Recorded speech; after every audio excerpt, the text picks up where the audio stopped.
All right, guys. So today we're gonna do a video on Trey Adams.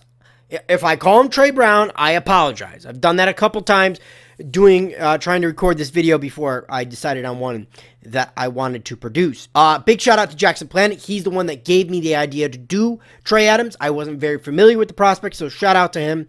And then obviously the next video will be on AJ Espinenza after this one, which will be out tomorrow. And you guys seemed like the later round tackles or tackles that seem to want to go a little bit higher. Obviously, Mekhi Becton video for my standards has done very well, which is a mystery. And obviously not because not everybody knows about Mekhi Becton. And obviously Jedrick Willis and Isaiah Simmons, sorry, not Thomas, hasn't done as well, and it's because you guys seem to be more curious about the lesser known prospects or the prospects that fall between 1 and 3. Again, if you guys have any suggestions, let me know in the comment section below because I will get to them next week. With no further ado, let's get into the measurables. So who we are, Trey Adams, 6'8", 317, school, Washington, starts 45, position, offensive tackle. Again, most likely when you're dealing with an offensive tackle, you can either go left or right.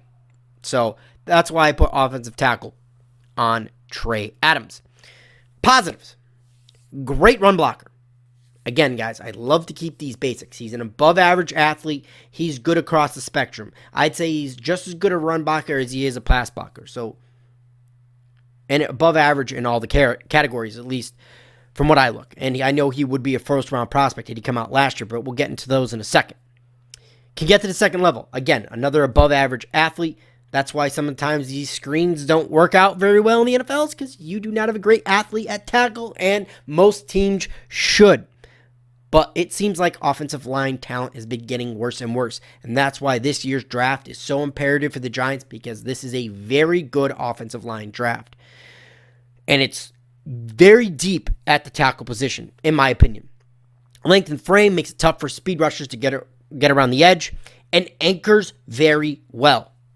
So those are the positives. Negatives. Ends up on the ground too much. I've seen him flopping around like a Magikarp. Yes, I know it's a Pokemon reference, but that's the only thing that popped in my head real quick. Has a problem with the double move. A lot of people said he has a problem around the edge or even a 9 technique. I don't see it. I just see him because he has that size, length, and frame, and he is able to get outside. Sometimes he overcommits, and guys are able to spin back inside and get past him. Injuries. Injuries are what's going to hold this kid back. The ACL injury in 2017 and the back surgery in 2018. And that's really, honestly, that's what's going to hold this kid back. Honestly, if he didn't have the injury history, he'd easily be in the top 5 for tackles. And he might even will be after a good combine performance when teams get their hands on him and able to see, how is that knee? How is that back? They're going to poke and prod these guys and see what they got. And then the comparisons that I'll give you guys, again, these are just quick comparisons I do. If you don't like them, too bad. I'm the one doing the comparisons, not you. If you want me to let me know better comparisons in the comment section below, by all means do so.